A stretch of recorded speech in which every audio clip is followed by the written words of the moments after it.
শ্রী গুরু প্রেমানন্দে নিতাই গৌর হরি বল। নিতাই গৌর সীতানাথ প্রেমানন্দে হরি হরি বল। রাধা গোবিন্দে হরি হরি বল। জয় জয় গুরুদেব নবীন গোপাল। তব কৃপা বিনে আমি না দেখি উপায়। জয় জয় গুরুদেব নবীন গোপাল। তব কৃপা বিনে আমি না দেখি উপায়। কেবা আমি কেন ভাবে লোভেছি জনম। কোথায় বাসস্থান আমার, কোথায় বা করম।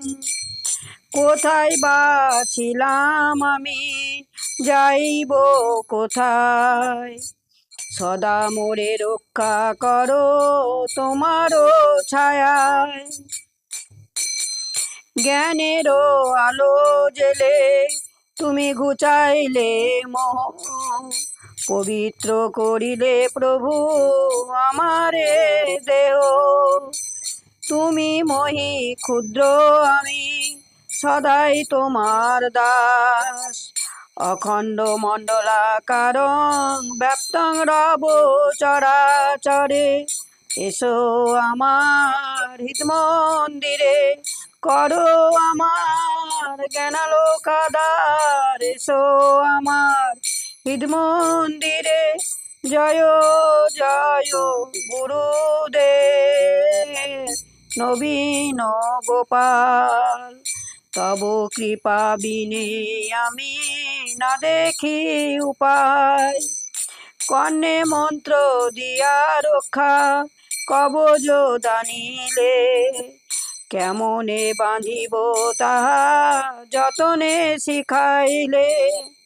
ভুল হলে আমার শাসন করিয়া, উপদেশ জেনে আমি মানি সর্বদাই।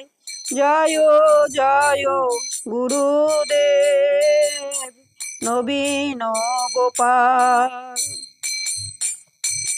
আমার গুরুদেবের জয় দাও পতিত পাবন। গুরুদেবের বদন ভরে জয় দাও। জয় দিলে জয় হবে, গুরুদেবের জয় দাও। ভক্তচরণ হৃদে ধরিয়া আমি ভাগবত কথা করিব আস্বাদন। নিগম কল্পতরু গলিত ফলম। আজ ভগবানের কথা স্মরণ করে ভগবানের কথা আস্বাদন করব। নিগম শব্দের অর্থ হচ্ছে বেদ উপনিষদ নির্যাস করে যে রস পাওয়া যায়, সেটা হচ্ছে শ্রীমদ্ ভাগবত। বৈষ্ণব কুলতিলক সুখদেব গোস্বামীর মুখে ভাগবত কথা আস্বাদন করলেন আমাদের ভারতবর্ষের রাজা রাজ কুলতিলক চক্রবর্তী মহারাজ পরীক্ষিত। তিনি শ্রবণ করছেন গুরুদেবের কাছে। জিজ্ঞাসা করলেন গুরুদেবকে, হে গুরুদেব, আসন্ন মৃত্যু পথযাত্রী আমি। 7 দিন আমার পরমায়ু। এই পৃথিবী ছেড়ে আমি চলে যাব। যশ মান প্রতিষ্ঠা পুত্র কন্যা স্ত্রী বিষয় রাজ্যধন আমি সব পেয়েছি, কিন্তু হয়নি শুধু আমার গোবিন্দ ভজন। যে গোবিন্দ আমার কুলের ঠাকুর, যে গোবিন্দ আমার বংশের ঠাকুর, যে গোবিন্দের চরণে আমার পূর্বপুরুষরা আত্মসমর্পণ করেছেন, সেই কুলে আমি জন্মগ্রহণ করেছি। সেই কুলে জন্মগ্রহণ করে আমার মতো একটা কুলাঙ্গার কি করে হলো, সেটার ভাবনায় আপনার কাছে আমি এসেছি। সংসার দাবানল থেকে, একমাত্র মহাপাপ থেকে, অভিশপ্ত জীবন থেকে আপনিই পারেন একমাত্র আমাকে উদ্ধার করতে। এই জগতে একমাত্র গুরুই পারেন গোবিন্দ চরণ পাইয়ে দিতে। গু শব্দ হচ্ছে অন্ধকার, রু শব্দ হচ্ছে আলো বা তেজ। যিনি আলোর পথে নিয়ে যান তিনিই হচ্ছেন গুরু। কৃষ্ণকে সূর্যের সাথে তুলনা করেছেন। কৃষ্ণ সূর্য সম, মায়া অন্ধকার। যেখানে কৃষ্ণ সেখানে নেই মায়ার অধিকার। গুরুদেব বললেন, ভাগবত কথা আস্বাদন করলে জীবের মহা মুক্তি লাভ হতে পারে। কলিতে একমাত্র মুক্তি কৃষ্ণ নামে। কৃষ্ণ নামই সর্বসাধনার সার বস্তু। নামেই মুক্তি, নামেই ভক্তি, নামেই আনন্দম। তাই সব কিছু বাদ দিয়ে নামকে তুমি আশ্রয় করতে হবে তোমাকে। গুরুদেবকে জিজ্ঞাসা করলেন পরীক্ষিত, নলিনী দলগত জলমতি তরলং তৎজীবনং অতিশয় চপলং ক্ষণময় সজ্জন সঙ্গময় রেখা ভবতি ভব নিপে তরণী নৌকা। জীবনের পথে চলতে চলতে যাদের আমি এত আপন ভেবেছি, স্ত্রী পুত্র পরিজন, শেষ যাত্রার সময় এরা কি আমাকে গোবিন্দচরণে পৌঁছে দেবে গুরুদেব? এটা মনে হয় যেন কলিতে সবার একই প্রশ্ন। এই সকলের প্রতিনিধি হয়ে বললেন, হে গুরুদেব, আসন্ন মৃত্যু পথযাত্রী আমি। যেদিন আমি শেষ যাত্রায় যাব, এরা সকলে আমাকে পৌঁছে দেবে তো গুরুদেব? গুরুদেব বললেন, এই পার্থিব জগতে কে তোমাকে গোবিন্দ চরণে পৌঁছে দেবে? পরীক্ষিত সাথে সাথে বললেন, কেন? যাদের আমি আপন ভেবেছি, উনি আমার স্বামী, উনি আমার সন্তান, উনি আমার কন্যা, আত্মীয় স্বজন, যাদের আমি ভাবি তারা আমাকে পার করবে না? গুরুদেব বললেন, শোনো, এরা কেউ তোমার আপন নয়। বললেন, তাহলে কারা এরা? বললেন, দৈবী হেসা গুণময়ী মম মায়া দূরত্বয়া। দৈবী মায়ায় কবলিত হয়ে যাদের তুমি আপন ভেবেছ, জগতের কেউ আপন নয়। এরা সব মায়ার খেলা। সংসার সংসার করে মিছে গেল কাল, লাভ না হইল কিছু ঘটিল জঞ্জাল। কিসের সংসার ছায়াবাজি প্রায়, ইহাতে মমতা করি মিছে দিন যায়। দিন গেল মিছা কাজে, রাত্রি গেল নিদ্রে, না ভজিনু রাধা কৃষ্ণ চরণ আরবিন্দে। যাদের আমি আপন ভেবেছি, উনি আমার স্বামী, উনি আমার সন্তান, উনি আমার কন্যা, আত্মীয় স্বজন, যাদের আমি ভাবি তারা কি আমাকে পৌঁছে দেবে না গোবিন্দ চরণে? গুরুদেব বললেন, শোনো, এরা কেউ তোমার আপন নয়। বললেন, তাহলে এরা কারা? তাদের পরীক্ষিত করতে গেলে আমি যে যাদের আপন ভেবেছি তাহলে এরা কারা? গুরুদেব বললেন, দৈবী হেসা গুণময়ী মম মায়া দূরত্বয়া। বলছে এরা দৈবী মায়ায় কবলিত হয়ে যাদের তুমি আপন ভেবেছ, জগতে কেউ আপন নয়। এরা সব মায়ার খেলা। সংসার সংসার করে মিছে গেল কাল, লাভ না হইল কিছু ঘটিল জঞ্জাল। কিসের সংসার ছায়াবাজি প্রায়, ইহাতে মমতা করি মিছে দিন যায়। দিন গেল মিছা কাজে, রাত্রি গেল নিদ্রে, না ভজিনু রাধা কৃষ্ণ চরণ আরবিন্দে। দেখুন, যে দেখো, বলছে যে এত বড় পরীক্ষিতের মনে কত আক্ষেপ যে সুখ শান্তি পাবার আশায় কামনা সরোবরে কেমন ঝাঁপ দেয়। হাতি যে সরোবরে ঝাঁপ দেয়, সে সরোবরের জল কি আর স্বচ্ছ থাকে? না কোনো কমলিনীর অস্তিত্ব থাকে? ভাগবত বললেন, হাতিরূপ কামনা বাসনা যদি সুন্দর কামনা সরোবরে ঝাঁপ দেয়, তবে সে জলকে ঘোলা করে ফেলে। আমরা তেমনি সত্য, হরি, গুরু, জ্ঞান, ভক্তি, সমৃদ্ধ, সুন্দর সংসার সরোবরে এসে হাতির মতো মদগর্ভে কামনা বাসনা সব অতিরিক্ত বাড়িয়ে সব কিছু নষ্ট করে ফেলেছি। আমাদের মধ্যেও ছিল হরি, গুরু, জ্ঞান, ভক্তি সব ছিল, কিন্তু আমরা সব তাপ জ্বালাতে আমরা সব ভুলে যাচ্ছি। তাই ভগবানের কাছে আমাদের প্রার্থনা, ভগবান আমাদের সেই তৃষা তুমি জাগিও না, যে তৃষা জাগলে তোমাকে আমরা ভুলে যাব।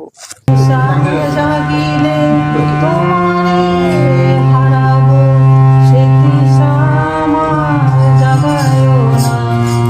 যে ভালোবাসায় তোমারে ভুলিব, সে ভালোবাসায় ভুলায়ও না। যে তৃষা জাগিলে তোমারে হারাবো, সে তৃষা আমার জাগায়ও না। যে ভালোবাসায় তোমারে ভুলিব, সে ভালোবাসায় ভুলায়ও না।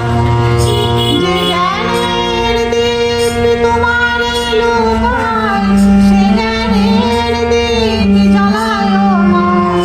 যে জ্ঞানের দীপ তোমারে লুকায়, সে জ্ঞানের দীপ জ্বালায়ও না। গজেন্দ্র যখন মনের আনন্দে স্নান করছে, তখন সেই সরোবরের একটা কুমির তার পায়ে কামড়ে ধরল। ভাগবত সংকেত দিলেন, কাল ডুব জরা জীবনে চলার পথকে আটকে দেয়। গজেন্দ্রকে যখন কুমির গভীর জলে টেনে টেনে নিয়ে যাচ্ছে, গজেন্দ্র তখন পুত্র পরিবারের দিকে তাকিয়ে চিৎকার করে বলতে লাগলো, বাঁচাও, আমাকে বাঁচাও। স্ত্রী পুত্ররা আপ্রাণ টানাটানি করলো বটে, কিন্তু যখন তারা বুঝতে পারলো কুমিরের শক্তির কাছে তাদের ব্যর্থ প্রয়াস, তখন তারা প্রিয়জন হারানোর মনের দুঃখকে সান্ত্বনার প্রলেপ দিয়ে সন্তানদেরকে নিয়ে স্ত্রী উঠে গেল। নিজেদের বাঁচার তাগিদেই তীরে উঠে গেল। ভাগবত এখানে আঙুল তুলে সংসারী জীবকে বলল, দেখো দেখো, তোমার যখন কাল রূপ জরা ব্যাধি রোগ ব্যাধিতে তুমি তখন পড়বে, তখন তোমার কাছে আর কেউ থাকবে না। তখন দেখবে যাদিকে তুমি আপন ভেবেছিলে তারা চেষ্টা করেও তোমার জরাগ্রস্ত থেকে মুক্ত করতে পারবে না। বিধির বিধান ভেবে সবাই অসহায় হয়ে যাবে, সবাই তখন দেখবে সরে যাবে। তখন সে ভগবান ছাড়া কোনো গতি নাই। তাই অসার মায়াকে ধরো না জড়িয়ে, তুমি আসল জিনিস তাকে চিনতে শেখো। মন আশার মায়ায় ভুলে রবে, কতকাল এমনি ভাবে।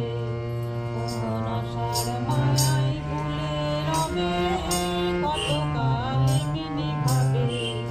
এসব ভোজবাজি প্রায় মনে রে, ভোজবাজি প্রায় কেউ কারো নয়।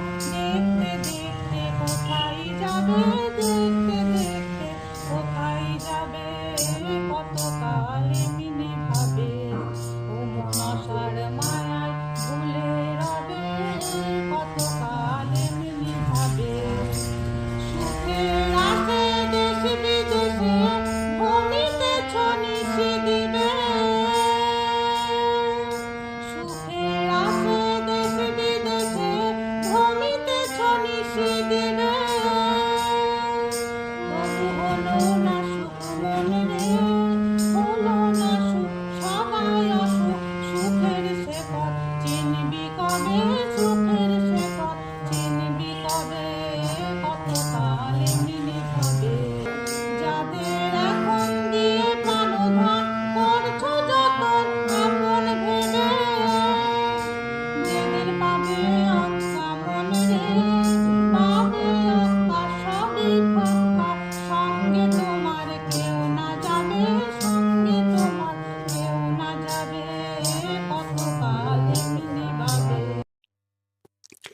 তখন বিধির বিধান ভেবে সবাই অসহায় হয়ে যাবে, সবাই সরে যাবে। তবে উপায় কি? ভাগবত একটু পরে সে জ্ঞান দিবে। তারপর গজেন্দ্রের কি হলো না, গজেন্দ্রকে দেখলো তার পাশে কেউ নেই।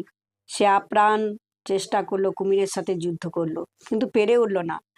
পেরে উঠতে কিছুতেই পারলো না। কি হয় জানেন?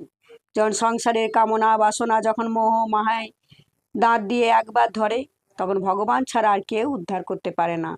যখন গজেন্দ্র তার যুদ্ধে পেরে উঠতে পারলো না, আমার আর কেউ নেই বুঝতে পারলো, তখন সে ভগবানের কোনো নাম বা কোনো দেবতাদের নাম না নিয়ে আকুল স্বরে মহাকালের সারথি অখিল বিশ্ব ব্রহ্মাণ্ডের মালিককে ডাকলো, বলে, হে নিখিল বিশ্ব ব্রহ্মাণ্ডের মালিক, আমাকে তুমি উদ্ধার করো। তুমি প্রভু কৃপা সিন্ধু, তুমি প্রভু দীনবন্ধু, তুমি প্রভু কৃপা সিন্ধু, তুমি প্রভু দীনবন্ধু। তোমার মহিমা অপার, জগতের নাথ করো পার, করো পার, জগতের নাথ করো পার। তুমি প্রভু কৃপা সিন্ধু, তুমি প্রভু দীনবন্ধু, তুমি প্রভু কৃপা সিন্ধু, তুমি প্রভু দীনবন্ধু। তোমার মহিমা অপার, জগতের নাথ করো পার, করো পার, জগতের নাথ করো পার। দয়া করো দীন জনে, কৃপা করো ভক্ত জনে, তুমি প্রভু জগন্নাথ। দয়া তোমার মহিমা অপার, জগতের নাথ করো পার।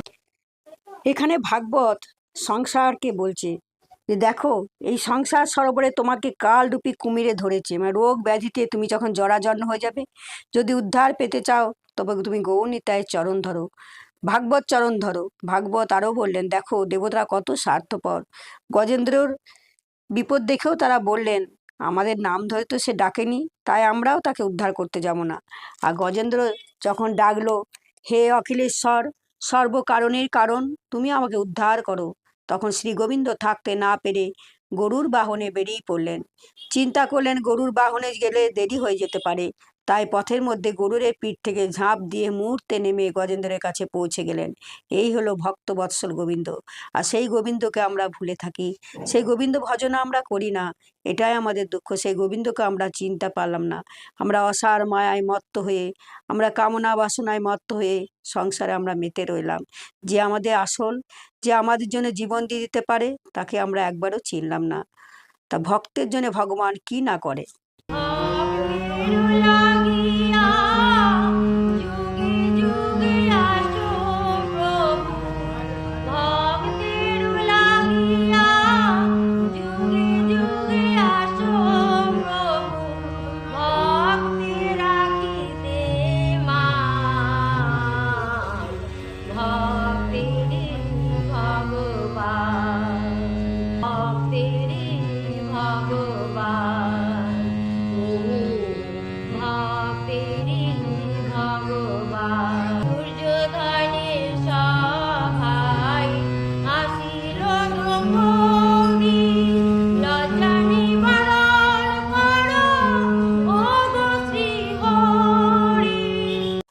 তো ভক্তকে কিভাবে ভগবান রক্ষা করলো। দ্রৌপদী যেদিন বস্ত্রহরণ হলো, সেদিন দ্রৌপদী দুহাত তুলে হাত জোর করে ডাকলো গোবিন্দকে। সেদিন তৎক্ষণাৎ সারিয়া অবতার হয়ে পেঁচিয়ে ধরলেন দ্রৌপদীকে। কোনো মা যদি দেখে যে তার সন্তান জলে ডুবে যাচ্ছে, তবে সে কি স্থির থাকতে পারে? পারে না। তেমনি গোবিন্দ হচ্ছেন আমাদের মা, আমাদের বাবা। ভক্তের বিপদ থেকে তিনি স্থির থাকতে পারেন না, তাই ভক্তকে বাঁচান। কিন্তু কোন রূপ ধরে কখন আসে সেটা আমরা বুঝতে পারি না, কিন্তু আকুল প্রার্থনায় ভক্তকে তিনি নিশ্চয়ই বাঁচান। সগুণ নির্গুণ দয়াল ভয়াল হরি হে, আমি কি বা বুঝি, আমি কি বা জানি, আমি কেন ভেবে মরি হে। রূপে এসেছি কেমনে বা যাব, তা ভাবিয়ে কেন জীবন কাটাবো। কি রূপে এসেছি কেমনে বা যাব, তা ভাবিয়ে কেন জীবন কাটাবো। আমি আছো তোমারে পাবো, এই শুধু মনে করি হে। অরূপ স্বরূপ সগুণ নির্গুণ দয়াল ভয়াল হরি হে। তারপর গজেন্দ্রের কি হলো? প্রথমে ভগবান গজেন্দ্রকে তুললেন, তারপর কুমিকে সুদর্শন চক্র দিয়ে খান খান করে দিলেন। গজেন্দ্র ভগবানকে বলল, তোমাকে কি দিয়ে পূজা করব প্রভু?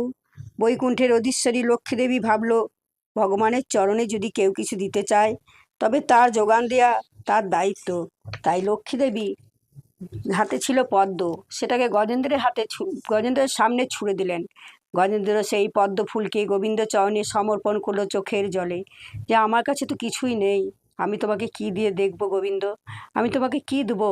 তাই পদ্ম ফুলটি গোবিন্দের চরণে দিল। হে গোবিন্দ রাখো চরণে, হে গোবিন্দ রাখো চরণে, মোরা তব চরণে শরণাগত, তব চরণে শরণাগত। আশ্রিত জনে গঙ্গা ঝরে যে শ্রীচরণ কেন দুঃখ পাই সে চরণ কেন দুঃখ পাই সে চরণ তাপ জ্বালাও হরহে শ্রী হরি, চাহ করুণা সিদ্ধ নয়নে, রাখো চরণে, হে গোবিন্দ রাখো চরণে। সঙ্গে নিজের স্বরূপ দেখালেন ভগবান। আর গজেন্দ্রকে সাথে করে নিজ ধাম বৈকুণ্ঠে নিয়ে গেলেন। এখানে ভাগবত বললেন, হে সংসারের জীব, সংসারে থাকো কিন্তু শরণাগত হয়ে থাকো। দেখো গজেন্দ্রকে কিভাবে তার নিত্য স্বরূপ দর্শন করিয়ে নিত্য বৈকুণ্ঠ ধামে নিয়ে গেলেন ভগবান। বৈকুণ্ঠে গিয়ে নারায়ণ দেখলেন, কি আশ্চর্য হয়ে গেলেন যে আর একজন পরিকর বসে আছে লক্ষ্মী দেবীর কাছে। শঙ্খ চক্র গদা পদ্ম চতুর্ভুজধারী ভগবান লক্ষ্মী দেবীকে জিজ্ঞেস করলেন, এ কে? লক্ষ্মী দেবী বলল, প্রভু ও একটু আগে এখানে চলে এসেছে, তুমি কাকে উদ্ধার করতে গিয়েছিলে? নারায়ণ বললেন, কেন? গজেন্দ্রকে। তখন লক্ষ্মী দেবী হাত জোর করে বললেন, আমার জানা আছে ভগবান, যে তোমার চরণ আশ্রয় করে, সে তোমার ভজনা করে, সে তোমাকে পেতেও পারে আবার না পেতেও পারে, কিন্তু তোমার ভক্তের যে চরণ ধরে সে তো উদ্ধার হবেই হবে। এ কে জানো? এ হচ্ছে সেই কুমির যে গজেন্দ্রের পা ধরেছিল, যে ভক্তের পা ধরেছিল, সে আগে এখানে চলে এলো। তাই ভক্ত কৃপায় যে জীবের সহজ সর্বোত্তম আর শীঘ্র পরম পদ প্রাপ্তির উপায়। তাই লোকে বলে ভক্ত কৃপা ছাড়া ভগবান মেলে না। হরিবোল হরিবোল। ভক্তকে আগে ভালোবাসতে হবে, তবেই ভগবান কৃপা করবে। ভক্তকে সর্বোচ্চ আসন দিয়েছে ভগবান, তাই ভক্ত কৃপা ছাড়া কিছুই সম্ভব না। দোহাই তোমায় মন কি আমার নাও না সুপথে, গুরু দোহাই তোমার মন কি আমার নাও না সুপথে, তোমার দয়া বিনে তোমার ভক্তি মতে, গুরু ভজবো কি মতে, গুরু দোহাই তোমার মনকে আমার নাও না সুপথে, তুমি যারে হও গো সদয় সে তোমারে সাধনী কয়, তুমি যারে হও গো সদয় সে তোমারে সাধনী কয়, বিবাদী মন সবসে রয়, বিবাদী মন সবসে রয়, তোমার কৃপাতে গুরু তোমার কৃপাতে, যন্ত্রেতে যন্ত্রী যেমন, যেমন বাজাও বাজে তেমন, যন্ত্রেতে যন্ত্রী যেমন, যেমন বাজাও